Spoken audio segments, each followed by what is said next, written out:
मेरी इस दशा का वास्तविक कारण वह दुर्योग है पुत्र, जिसे विधाता ने मेरे भाग्य में लिख दिया।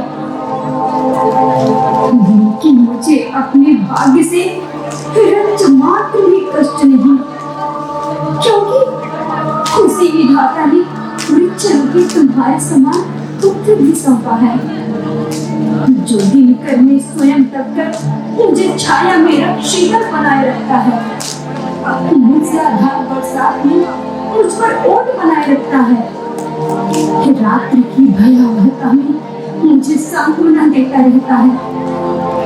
मैं शपथ पूर्वक कहती हूँ पुत्र कि तुम्हारे रहते मुझे जरा भी कष्ट नहीं। शिलाखंड बनना मेरे लिए दुर्भाग्य नहीं, सौभाग्य सूचक है। क्या कहती हो माता? ये कैसा सौभाग्य है? सौभाग्य नहीं तो और क्या है पुत्र?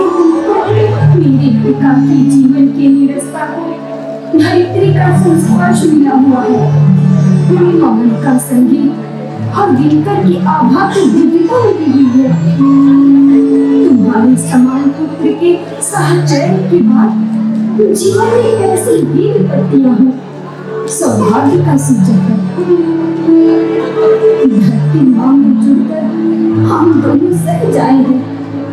तुमसे सम्मान कर लगता ही नहीं कि मैं शापित जीवन भोग रही हूँ। मुझे तो ऐसा प्रतीत होता है कि मानो इस निर्जन वन प्रांत में मैं अपने पुत्र वृक्ष के साथ तप कर रही हूँ। सत्य कहती है माते आप। मेरे भी मन में दुर्भाग्य सूचक कोई भी बात स्मरण शेष नहीं रहती, परंतु रात की सूचना पर चंद्रमा की रोशनी मुझे ना जाने क्यों जलाने लगती है। मेरा हृदय इन पापियों के स्मरण से क्रोधाग्नि में धड़कने लगता है। बार बार इस भयावह रात्रि की काली छायाएं मेरे मानस में अंधकार भर देती है और मैं तड़प कर रह जाता हूँ। नारी के दुर्भाग्य की ये कैसी करुण कथा है।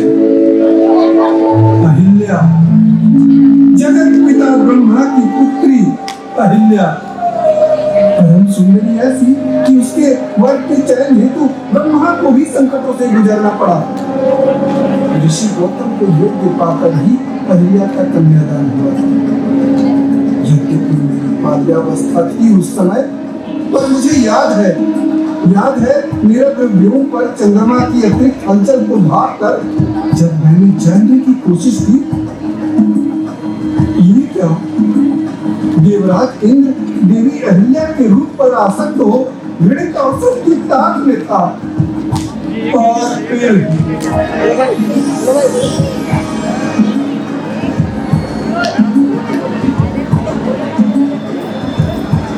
हे जन, तुम ही मेरे सहायक बन मेरे तन के ताप को सहन कर सकते हो।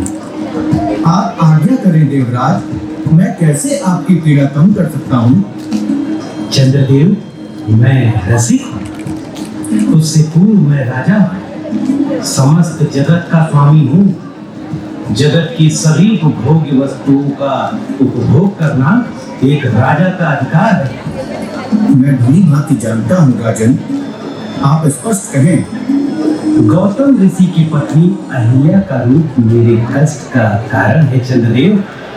जब से मैंने अहिल्या को देखा है, उसकी भोग की कामना बलवती होती जा रही। स्वर्ग का सुख मुझे अरुचिकर लगने लगा है।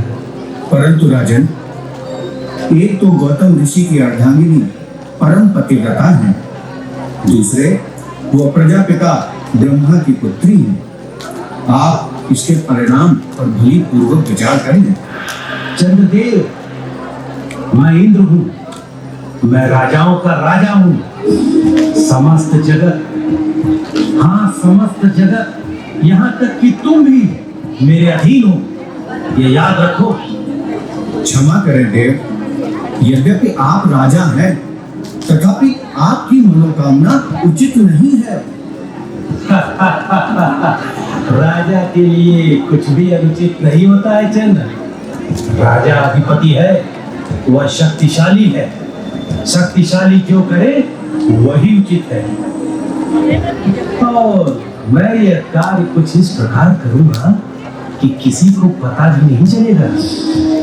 गौतम ऋषि इतना पुरुषार्थी नहीं है कि वह इंद्र का कुछ अहित कर सके।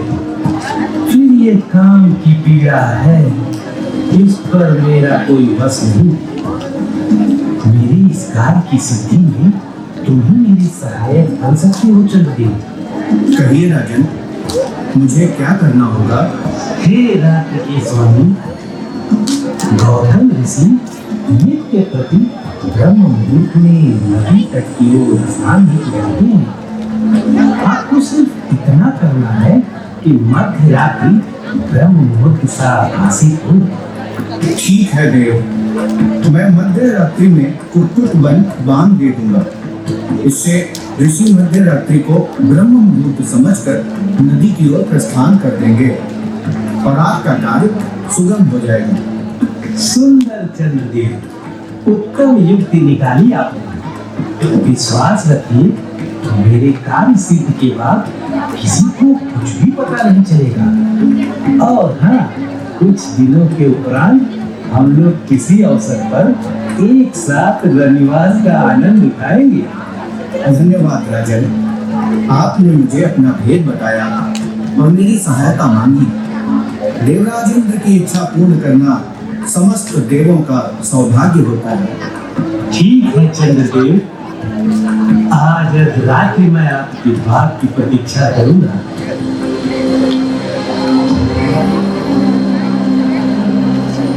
आज उस रात्रि के भयावहपन मुझे विदीर्ण किए दे रहे हैं।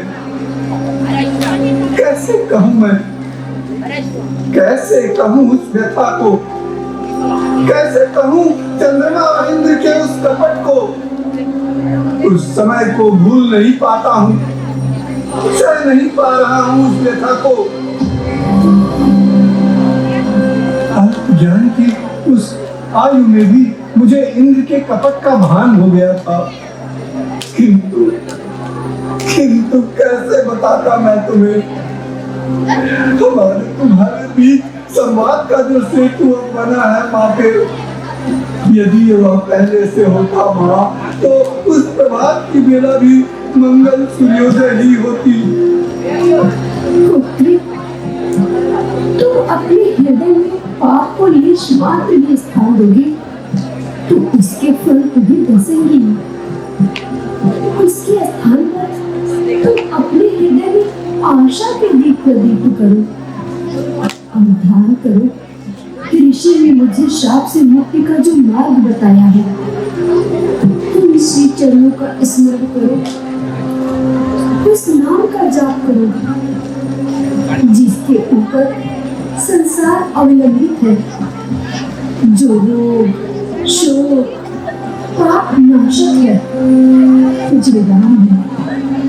तुम प्रभु राम नाम को हृदय में भर लो, तुम्हारे समस्त कष्ट स्वयं दूर हो जाएंगे। सत्य कहा आपने माँ। जीवन में जो अहो है वह राममय हो जाए तो नकारात्मक विचारों के लिए जीवन में स्थान ही रिक्त हो। हृदय का शोक केवल राम की रिक्तता का बोध है पुत्र। भय दुख क्लेश राम नाम के उजास का अभाव मात्र है।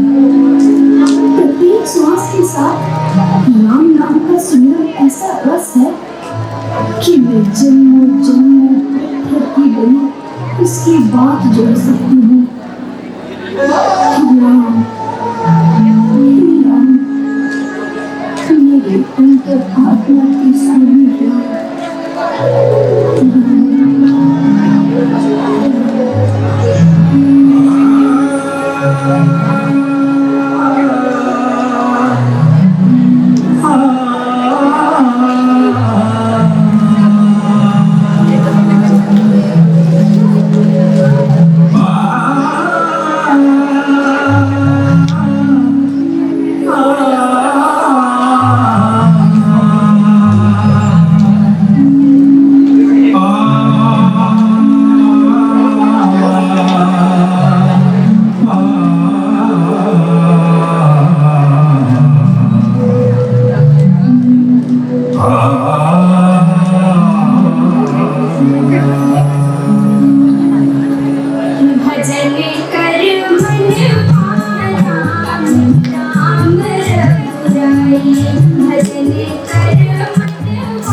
ऐसी महिमा वर्णत बनई न भाई। राम नाम की ऐसी महिमा वर्णत बनई न भाई। लड़का की अजान करे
लगता है राम लाल की सभी लड़ाइयाँ कितना दूर भरा है माँ तुम्हारे अंतःस्थल में, तुम्हारा गंभीर धैर्य। यदि तनिक धैर्य ईश्वर भी धरते तो उस प्रभात की बेला में अंधकार न मिलता। ऐसी मर्मांतक क्रिया उस अंकीय पाप की जिसकी भागीदार माता अहिल्या थी ही नहीं। घृणित अवसर की ताप में जब उन्होंने कुटुंब योजना को रचकर चंद्रमा द्वारा बात लगवा दी तो ब्रह्म मुहूर्त के भ्रम में गौतम ऋषि नित्य की भांति गंगा स्नान को निकल पड़े। इधर छल विद्या द्वारा इंद्र ने गौतम ऋषि का वेश धर लिया और ऋषि की कुटिया में प्रवेश कर गया। गंगा तट पर पहुंचकर गौतम ऋषि की सुनत पर संदेह उन्हें अपने भ्रम पर आभास हो गया। ओह, अभी भी कितना अंधेरा गिरा हुआ है। ब्रह्म मुहूर्त होने का तो भान ही नहीं हो रहा। वातावरण अत्यंत विरान प्रतीत हो रहा है। मैं तो प्रत्येक उन्हीं रास्तों से गुजरता हूँ। पहले पैरों में ठोकर लगना और रोते ही बिजली का रास्ता काटना, ये कैसे अशुभ संकेत मिल रहे हैं। हे ईश्वर, रक्षा करना। कहीं भी पक्षियों का कलरव नहीं, दूर तक कहीं भी सूर्योदय के चिन्ह नहीं दिख पाते।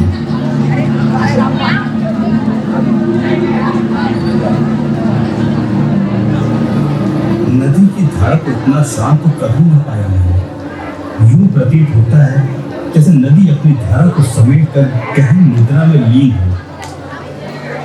ओम नमो भगवते वासुदेवाय, ओम नमो भगवते वासुदेवाय, ओम नमो। अनर्थ हो गया। मेरा संदेह सही, ब्रह्म मुहूर्त का समय तो निश्चित ही नहीं है। क्षमा माते, क्षमा। सावधान गौतम, मध्यरात्रि में मेरी शांत जलधारा को अकारक स्पर्श कर उसने विक्षोभ ना उत्पन्न करो। आने वाले संकट के प्रति सावधान रहो गौतम, सावधान रहो। क्षमा माते, क्षमा करें। आधी रात को कुकुट की बात, मध्य रात्रि के समय ब्रह्म मुहूर्त का भ्रम, एक के बाद एक अपशकुन। निश्चय ही कुछ अघटित घटा है, निश्चय कुछ अघटित। ऋषि गौतम समझ गए कि ये किसी का माया जाल है। अनहोनी की आशंका से मुनि कुटिया की ओर दौड़ पड़े। कुटिया के बाहर चंद्रमा को देखा तो जान गए कि निश्चय ही कुछ अनहोनी हुई है। उन्होंने चंद्रमा को शाप दिया, उस पर सदैव राहु की दृष्टि रहेगी। इंद्र को भी महर्षि के आने का अनुमान हो गया। वो कुटिया से निकलकर भागने लगा। ऋषि गौतम ने अपने रूप में किसी और पुरुष को कुटिया से निकलते देखा तो उन्हें इंद्र के कपट जाल को समझते देर न लगी। मुनि के क्रोध की सीमा न रही। तुम्हारा ये दुस्साहस, तुम अपनी वासना हेतु धर्म और मर्यादा का उल्लंघन करने में भी पीछे नहीं रहे। तो सुन ले, मैं गौतम ऋषि तुम्हें श्राप देता हूँ। जिस काम भावना से ग्रस्त हो तूने ऐसा अधम किया है, उस काम के योग नहीं रहोगे। जाओ, भाग होने का श्राप है तुम्हें। नपुंसक बन भटकते रहो।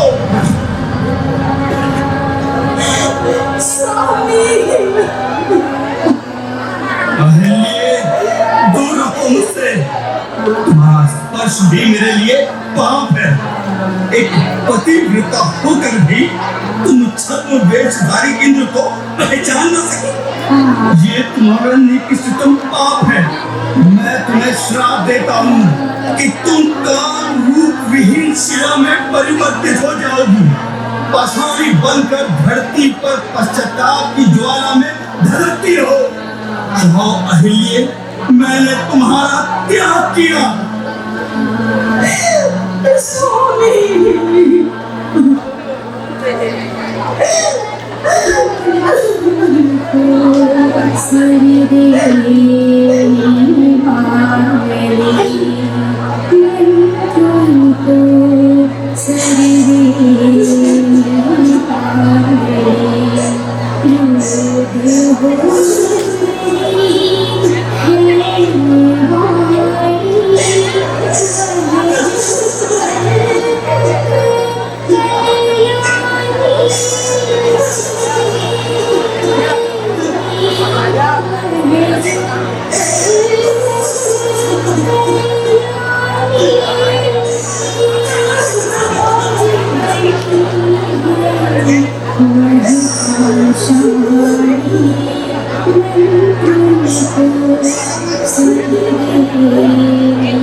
अनर्थ हो चुका है अहिल्या, घोर अनर्थ, असमनीय अनर्थ, पर्याय नहीं है जिसके प्राश्चित का।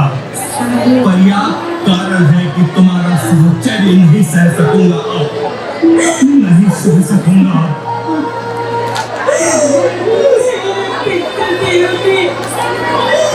आपकी क्षमता को जानकर दान किया था मेरा।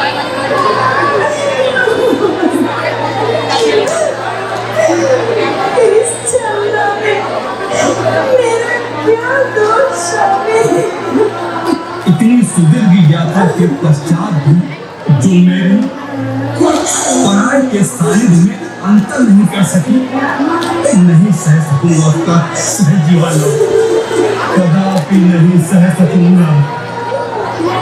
स्वतंत्र हो अहिल्ये, वर्ण करो अभिशप्त पथ।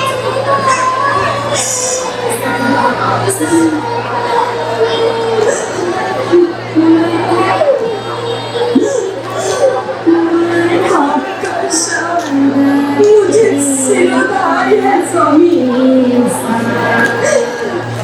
इतिहास साक्षी होगा और न्याय करेगा कि अहिल्या दोषी थी या नहीं।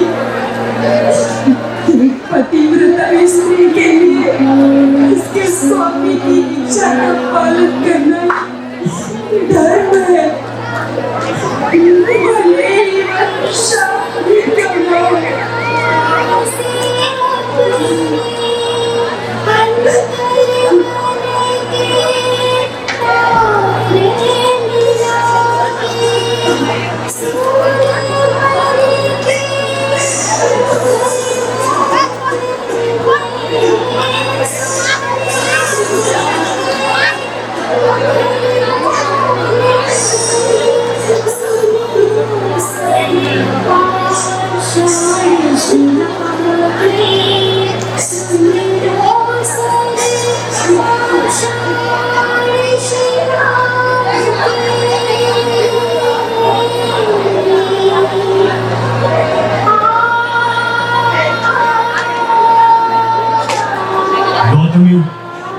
आवेश में दिया गया मेरा शाप निष्फल तो नहीं हो सकता, पर तुम्हारा उद्धार त्रेता युग में होगा, जब प्रभु श्री राम के चरणों की धूल स्पर्श होगी।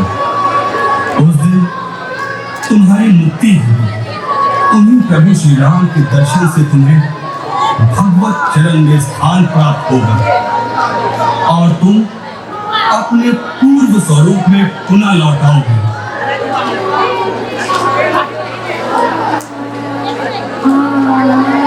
पवित्रता अपवित्रता की दुहाई देकर चले गए गौतम। रह गई अहिल्या पाषाणवत जीवन के लिए।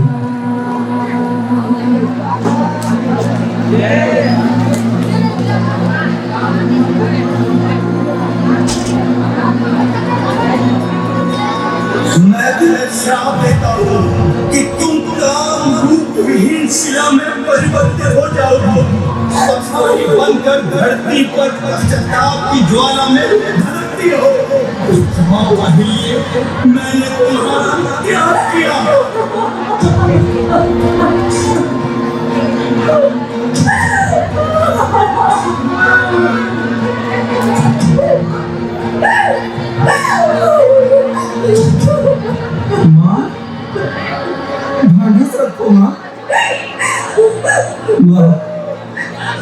जल्द ही आप इस श्राप से मुक्त हो प्रभु के श्री चरणों में स्थान पालेंगे। अंधियारा से समय सघन प्रतीत हो रहा है, किंतु सत्य यही है, धन की कालिमा जब अधिक सघन होती है तब उजास की किरण टूटने ही वाली होती है। प्रभु राम के आगमन का समय समीप है माँ, बस थोड़ा और धैर्य रखो, थोड़ा और धैर्य रखो, थोड़ा।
तुम सच में राममय हो चुके हो।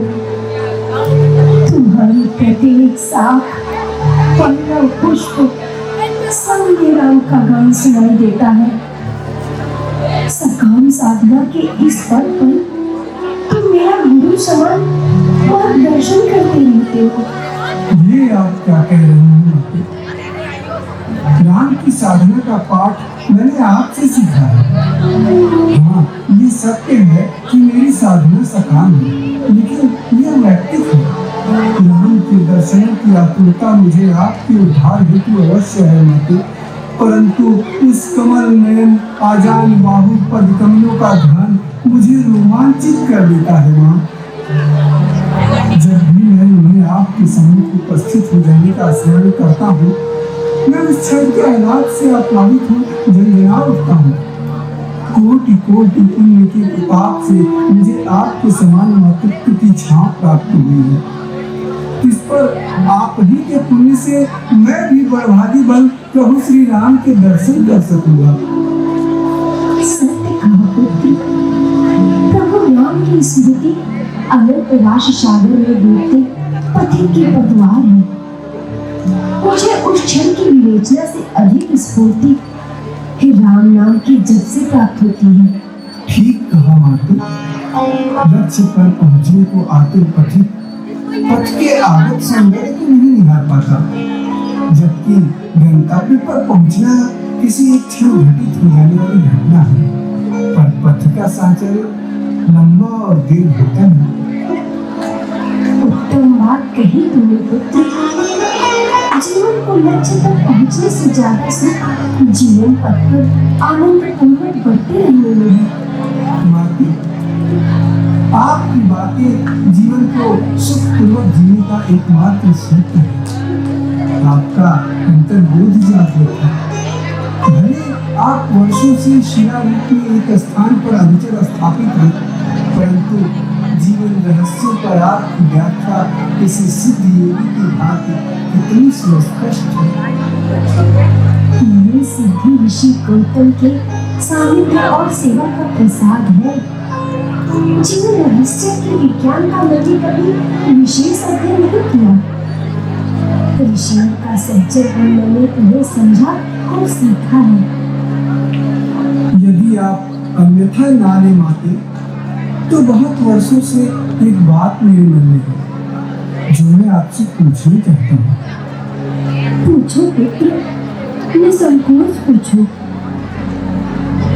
मेरे एकाकी जीवन और राम नाम की सुधि, दोनों के अंतराल में एक तुम ही तो हो, जो मेरे अंदर जीवन तत्व की प्रमाण हो।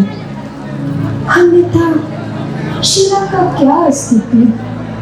माते, उस काल रात्रि जब इंद्र ऋषि गौतम की छद्म वेश में आपके समीप आया, तो क्या आपको तनिक भी छल का भान न हुआ? मेरा प्रश्न अरुचिकर है माते, परंतु लोक संशय की कटु वचनों से मेरा मन छलनी छलनी हो जाता है जब कोई इस विषय में भूख, लज्जा की भावी है हम अति क्रोध के कारण ही मुझे त्यागते हुए ऋषि ने शापित किया था। तुम साक्षी हो, इसमें मेरा क्या दोष था? छल किया मेरे साथ इंद्र ने, परंतु मेरा सतीत्व ऋषिवर के शाप से लांछित हुआ है। एक स्त्री का सबसे कठिन व्रत अपने सतीत्व की रक्षा का माना जाता है, परंतु ये सामाजिक आचार पुरुषों पर नहीं है। सार्वजनिक नियमों का पालन करना किसी एक का कर्तव्य नहीं, वरन पूरे समाज का दायित्व है। तब नारी के शील भंग का उत्तरदायित्व केवल स्त्री का धर्म कैसे हो सकता है? वह सामाजिक निष्ठा का प्रश्न नहीं है, तो केवल स्त्री से यह प्रश्न नहीं किया जाना चाहिए कि उसने अपने सतीत्व की रक्षा क्यों नहीं की, बल्कि यह प्रश्न संपूर्ण समाज के नैतिकी पर प्रश्न चिन्ह है कि उसने एक नारी के शील भंग का दोषी केवल नारी को क्यों मान लिया? यथार्थ सत्य यही है माते। ऐसे में ऋषिवर को आपके समीप रहकर ढाढ़स प्रदान करना चाहिए था। क्या सहधर्मिणी को कष्ट में ढकेल कर एकांत तक ऋषि गौतम के लिए फलदायी होगा? क्या उनकी आत्मा पश्चाताप की अग्नि में न दगकती होगी? अपने मन से ऋषिवर के प्रति सारा कलुष निकाल लो पुत्र। समय का दुर्योग और सामाजिक मर्यादा के निर्वहन का तनाव ईश्वर के शाप का कारण था। इस शाप का एक हिस्सा मैं यहाँ भोग रही हूँ और इसका दूसरा हिस्सा ऋषि अपने तक में भोग रहे हैं।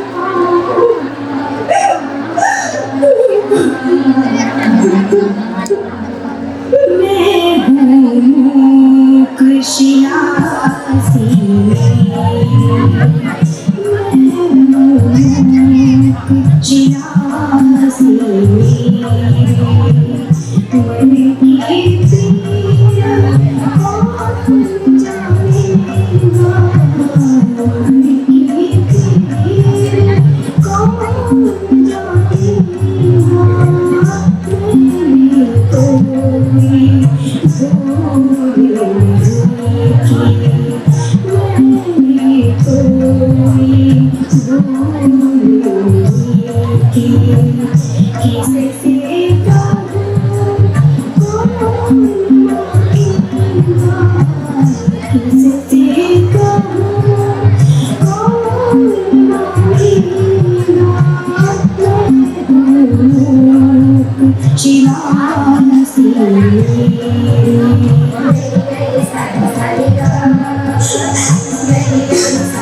कह जाती है मैं हूँ शिलासी,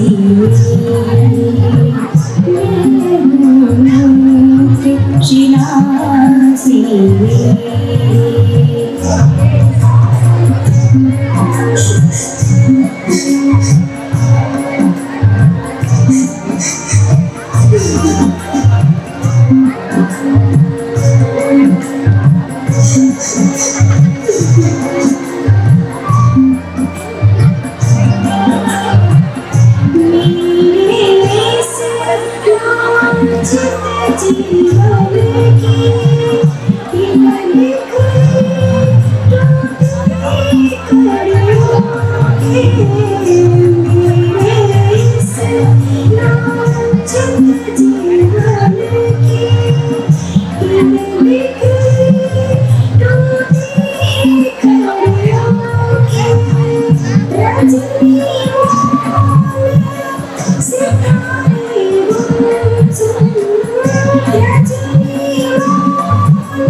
शांत माते,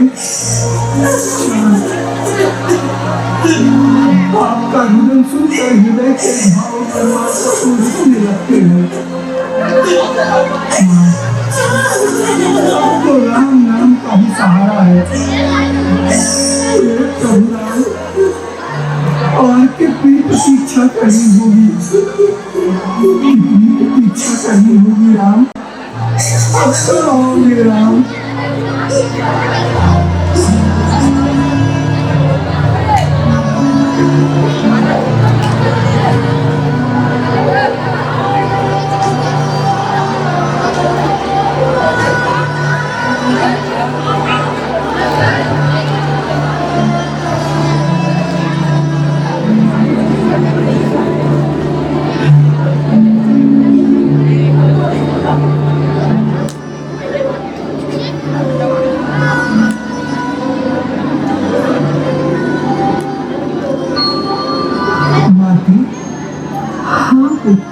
आज पूर्वी दिशा से आ रही हवा की अतिरिक्त सुगंध का अनुभव कर रही है हाँ पुत्र, बार बार प्रभु राम के दर्शन को आंखों लेकर आज एक अद्भुत कल्पना से आलोकित हो रहा है। आज आज की हवा में अतिरिक्त उल्लास जान पड़ता है।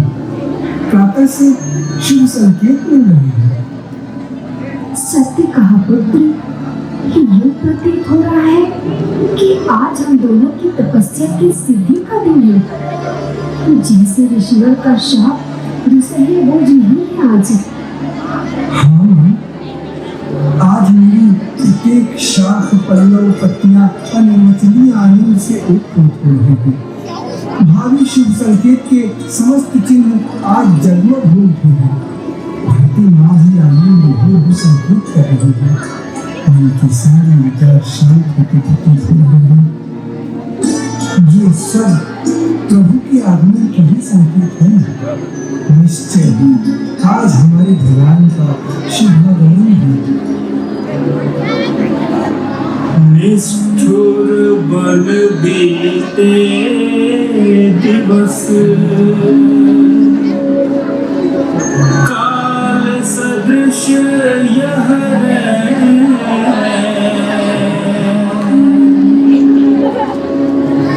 बाट शिला बनी जो हती,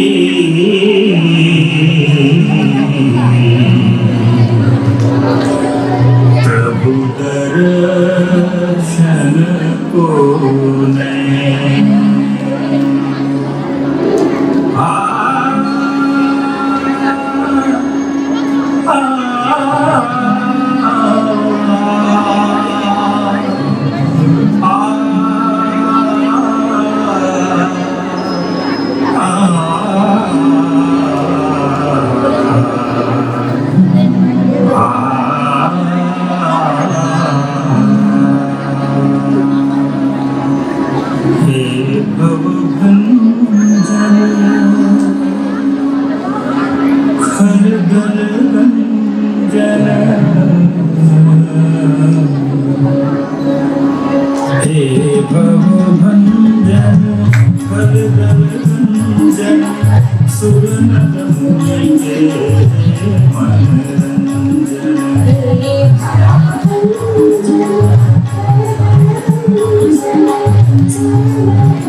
शिव चढ़ेगा होते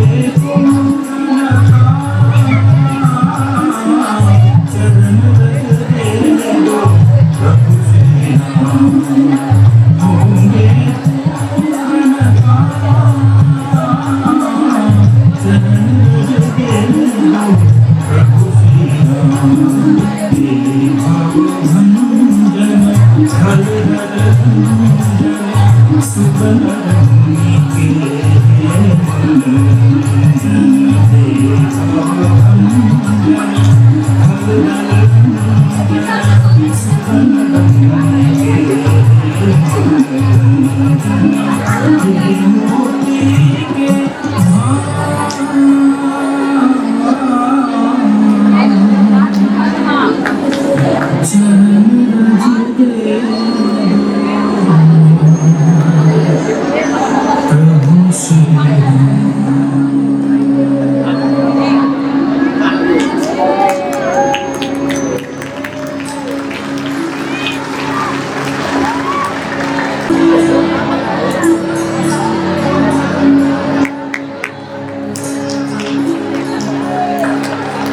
राम, लक्ष्मण, भावी जीवन को जानने की आकांक्षा क्यों होती है?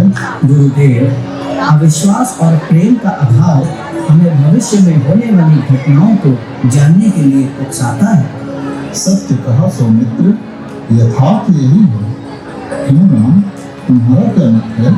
जी गुरुदेव, अनुज लक्ष्मण ने सत्य कहा है। ईश्वर में संपूर्ण विश्वास और उसके प्रेम में गहरी आस्था हमें अनेक चिंताओं से मुक्त जीवन जीने का मार्ग दिखाती है। भविष्य को जानने की उत्कंठा प्रेम के अभाव का परिणाम है। राम, मर्यादा की उच्चतम सीमा को तय करना प्रेम पूर्ण हृदय से ही संभव है। प्रेम से भरा हृदय ईश्वर की आभा से आपूरित होकर निर्णय करता है और वही है। राम, लक्ष्मण, हमारे सामने दो मार्ग विभक्त हो रहे हैं। तुम दोनों निर्णय हमें किस मार्ग पर अग्रसर होना चाहिए? गुरुदेव, ये वाला मार्ग अपेक्षाकृत अधिक साफ सुथरा जल पड़ता है।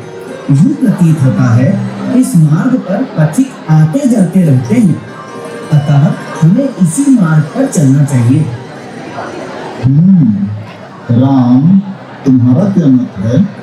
गुरुवर, यद्यपि लक्ष्मण का कथन ठीक है, तथापि मेरा हृदय न जाने क्यों दूसरे मार्ग से चलने की प्रेरणा दे रहा है, जो अपेक्षाकृत कल्पातीर्ण है। ऐसा प्रतीत होता है जैसे मार्ग की दुर्गता पथिक के धैर्य और सहनशीलता की परीक्षा का आमंत्रण है। राम, तुम्हारा हृदय परम आदर्शों का समाहन है। उसमें उठने वाली प्रेरणाएं भावी अनेक घटनाओं की अंतिम परिणति है। गुरुवर, आपकी बातें कभी कभी इतनी दुरूह होती हैं कि उनको समझना कठिन हो जाता है। लक्ष्मण, गुरुदेव कृपालदर्शी हैं। भूत भविष्य कुछ भी गुरुदेव की आंखों से ओझल नहीं है। भविष्य के भीतर तक झांकती आंखों की बाड़ी हमेशा रहस्यपूर्ण ही होती है। राम, हम लोग एक ऐसे आश्रम की सीमा में आ गए हैं जहाँ वेद मंत्रों और यज्ञ के धूम्र से वातावरण सदैव गूंजता रहता है, जहाँ वृक्ष वनस्पतियाँ पशु पक्षी सभी यज्ञमय जीवन जी रहे थे। लेकिन ऋषिवर, यहाँ तो आश्रम के कोई चिन्ह नहीं दिख पाते। हाँ राम, अहंकार और वासना का मद बड़ा ही मंगलकारी है। सत्ता के मद में चोर देवराज की वासना का शिकार हो गया यह आश्रम। इंद्र की उत्संख्य भावनाओं की अनेक कथाएं हमने सुन रखी है गुरुदेव। यदि इंद्र इतना दुष्ट प्रवृत्ति का है तो क्यों उसे देवताओं के राजा का पद दिया गया है? क्या सामाजिक आचार में उसे दंडित करने का कोई विधान नहीं? व्यक्तिगत स्वार्थ बस राज सत्ता से समीपता बनाए रखने के लिए जब भी मानव कार्य करता है तो उससे इंद्र सदृश देवताओं को बल मिलता है और सामाजिक विधान छिन्न भिन्न हो जाते हैं। सत्य कहा गुरुदेव आपने। मैं देखता हूँ नैतिकता हमेशा समाज में ऊपर से नीचे की ओर प्रसारित होती है। जैसी नैतिकता का आचरण समाज के अगुवा करेंगे, वैसा ही आचरण सामान्य जन करते हैं। हाँ, इसे पिता और पुत्र के संबंध से अच्छी तरह समझा जा सकता है। पुत्र का अपना व्यवहार पिता के आचरण की छाया मात्र है। पिता जिस तरह का आचरण रखता है, पुत्र का आचरण भी वैसा ही होगा। तो क्या देवराज को दंडित करने का कोई विधान नहीं है गुरुदेव? है लक्ष्मण, इसीलिए तुम दोनों इस आश्रम के प्रांगण में हो। तुम दोनों की सामाजिक स्वीकारता इंद्र को दंडित करेगी। इंद्र का बल उसकी सामाजिक स्वीकारता के कारण है। तुम दोनों का पुरुषार्थ इस आश्रम को समाज में पुनर्स्थापित करेगा और वर्षों से सिया बनी अहलिया का उद्धार करेगा। गुरुदेव, क्या हमारे पुरुषार्थ से संभव है? सदियों से चली आ रही पितृसत्तात्मक व्यवस्था इतनी आसानी से नहीं टूटने वाली। ठीक कहा राम, यह इतना आसान नहीं, परंतु पहल अवश्य किया जाना चाहिए। और राम, तुम्हारा संपूर्ण जीवन इसी प्रकार की चुनौतियों का उत्तर है। तुम्हारा आचरण सामाजिक मर्यादा की सीमा है राम। आगे बढ़ो राम, और वर्षों से तुम्हारी बाट जोहती अहिल्या का अपने स्पर्श से उद्धार करो। यह घटना समाज में मर्यादा का उच्चादर्श प्रस्तुत करते हुए प्रतिमान स्थापित करेगी कि नारी के सतीत्व की रक्षा का दायित्व सामाजिक है। जी गुरुदेव, यदि राम के स्पर्श से माता अहिल्या का उद्धार हो सकता है तो राम अवश्य यह पुरुषार्थ करेगा। माती, राम अपने अधिक पुरुषार्थ, समस्त गुरुजनों से प्राप्त आशीर्वाद एवं माता पिता से प्राप्त संस्कारों के संचित पुण्य का भाग सहर्ष आपको प्रदान करता है और कामना करता है कि आप में पुनः जीवन संचार हो।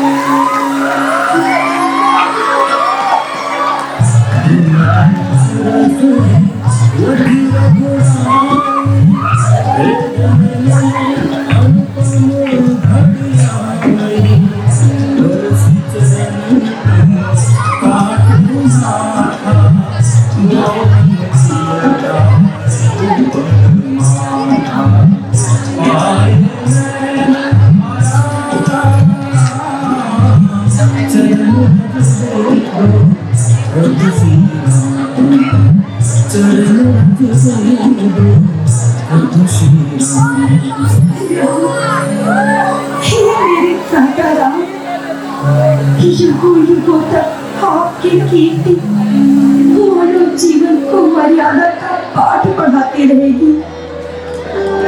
समाज से निष्कासित और पति से परित्यक्त एक अबला जो वर्षों से अपने उद्धार की राह ताकती रही, उसे आपने अपने पुण्य का भागी बना लिया। इतने वर्षों तक जिसे समाज ने बहिष्कृत कर भुला दिया था, उसे आपने फिर से समाज में सम्मान दिया। संपूर्ण नारी जाति पर आपका ये उपकार युगों युगों तक अमर रहेगा। पितृसत्तात्मक समाज में नारी को सबल बनाना आप ही का पुरुषार्थ हो सकता है राम। जी माते, आपने उस अपराध का दंड भोगा है जिसे आपने किया ही नहीं, और इसमें राम का प्रताप नहीं, वरन आपकी धैर्य और अन्याय के विरुद्ध प्रतिकार के संघर्ष का प्रताप है। आने वाले युगों में जब धैर्य और नारी संघर्ष की गाथाओं का उल्लेख किया जाएगा तो आपका नाम सर्वोपरि होगा माते। प्रभु, माँ कहकर आप मेरा मान बढ़ा रहे हैं। मुझे माँ ना कहकर अपने चरण रज में ही पड़ा रहने दीजिए, जिनके स्पर्श से मेरा उद्धार हुआ है। हे माते, मैंने माँ के स्वरूप में आपको अपना पुण्य भागी बनाया है। मैं बार बार मेरे सामने झुककर मुझे लज्जित न करें माते। मेरे लिए तो जैसे मेरी जननी माता कौशल्या है, उसी तरह मेरे लिए माता अहिल्या है। यदि आपकी सृष्टिवाणी है तो मेरे मार्गदर्शक गुरुदेव श्री विश्वामित्र मुनि की श्री चरणों की सृष्टिवाणी है, जिन्होंने आपके उद्धार का मार्ग प्रशस्त किया। नहीं राम, नारी उद्धार का जो दृष्टांत आज मैंने अपनी आंखों से देखा है, उस अलौकिक लीला का भागी बनना भी मेरे लिए पुण्य का काम है। किसी साधारण मानव का पुरुषार्थ इतना प्रबल और जागृत नहीं कि वह अहिल्या का उद्धार कर सकता है। ये तो राम का ही प्रताप है। भैया, मेरे मन में अभी तक इंद्र के प्रति क्रोध का दावा न भिड़क रहा है। ऐसे पापी इंद्र को सबक सिखाने के लिए उसे दंडित करना चाहिए। शांत लक्ष्मण, क्रोध ऊर्जा अवश्य है, किंतु इससे विद्यात्मक ऊर्जा का क्षरण होता है। अभी हमें अपनी ऊर्जा माता अहिल्या के सामाजिक पुनर्स्थापना हेतु संचित करना है। हाँ सौमित्र, इंद्र विधान द्वारा स्वयं दंड का भागीदार बना दिया गया है। यदि हमने इंद्र को समर्पित की जाने वाली आहुतियों का ऋषि समाज में बहिष्कार कर दिया है, इससे इंद्र की प्रतिष्ठा स्वयं घटने लगी है। हे गौतम ऋषि की पतिव्रता, तुम धरित्री की तरह पावन और पवित्र हो, इसे कोई विकार दूषित नहीं कर सकता। सादर वंदन ईश्वर, आपकी मैं ऋणी हूँ। आपके कारण ही मेरा उद्धार संभव हो सका। हे समाज उद्धारक ऋषि, आपके समान समदर्शी और भगवत कृपा पात्र संसार में दूसरा दुर्लभ है। जिसे प्रभु राम और उनके अनुज लक्ष्मण के समान शिष्य प्राप्त हो। सत्य कथन माते, ऐसे ऋषिवर को गुरुवेद पे पाकर हमारा जीवन धन्य हो गया। नीति शास्त्र समाज और व्यवहार को जितने बोधगम्य तरीके से गुरुदेव श्री विश्वामित्र मुनि ने हमें सिखाया है, वह हमारे भावी जीवन को सुगम और सफल बनाया जाए। राम, लक्ष्मण, अब हमें देवी अहिल्या से विदा लेनी चाहिए और अपने गंतव्य मिथिला की ओर अग्रसर होना चाहिए। देवी अहिल्या, आप गौतम ऋषि के पास प्रस्थान करें। ऋषि श्रेष्ठ, संकोच न करें देवी। गौतम ऋषि स्वयं पश्चाताप की अग्नि में तप कर रहे हैं। आपका और गौतम ऋषि का मिलाप समाज को नया संदेश देगा और ऋषि भी आपकी सामाजिक प्रतिष्ठा से प्रसन्न होंगे। जैसे आपकी आज्ञा ऋषि। कल्याण मस्तु। आओ राम, आओ लक्ष्मण। हे रघुनंदन, आपकी सदैव जय हो।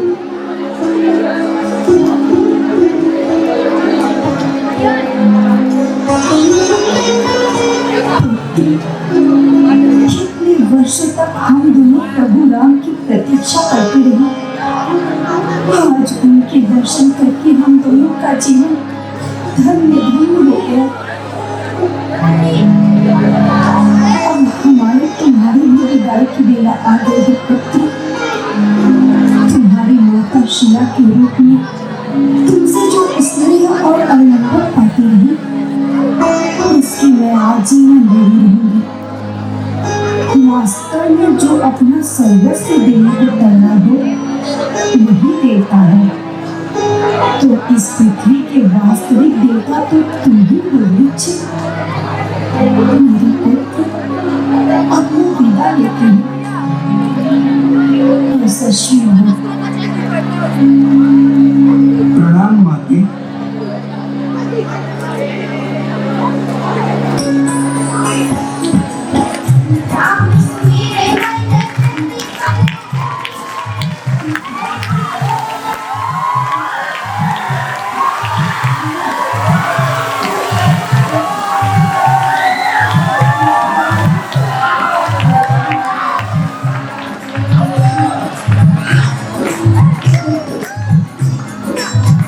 अब भी बहुतों पाषाणी है, कुछ तो बन लो राम जी के।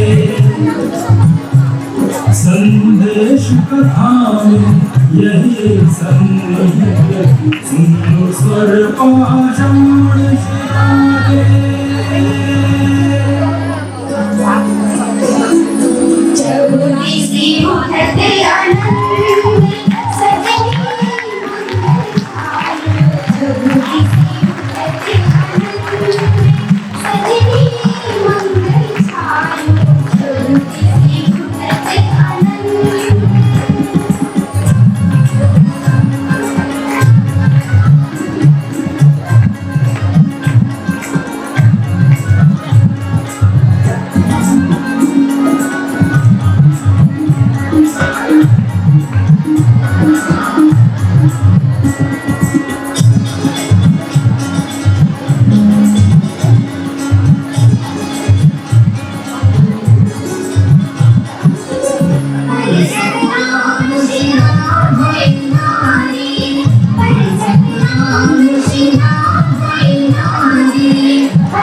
मंगल छायो जगदीश से उठते आनंद सजनी मंगल छायो जगदीश से उठते आनंद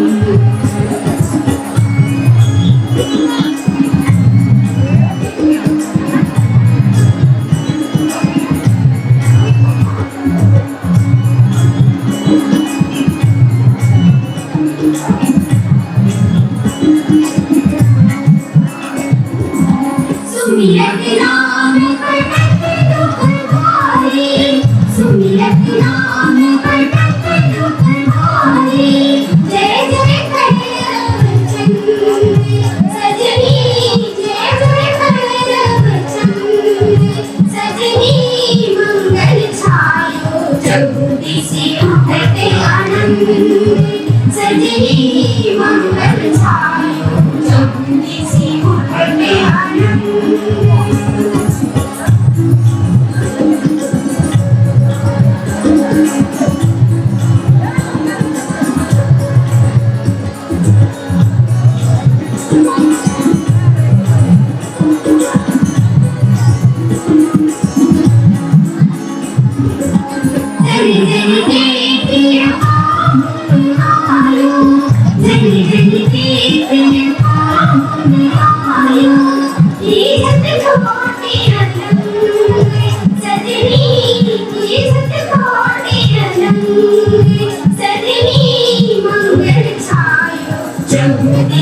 उठते आनंद सजनी मंगल छायो जगदीश उठते आनंद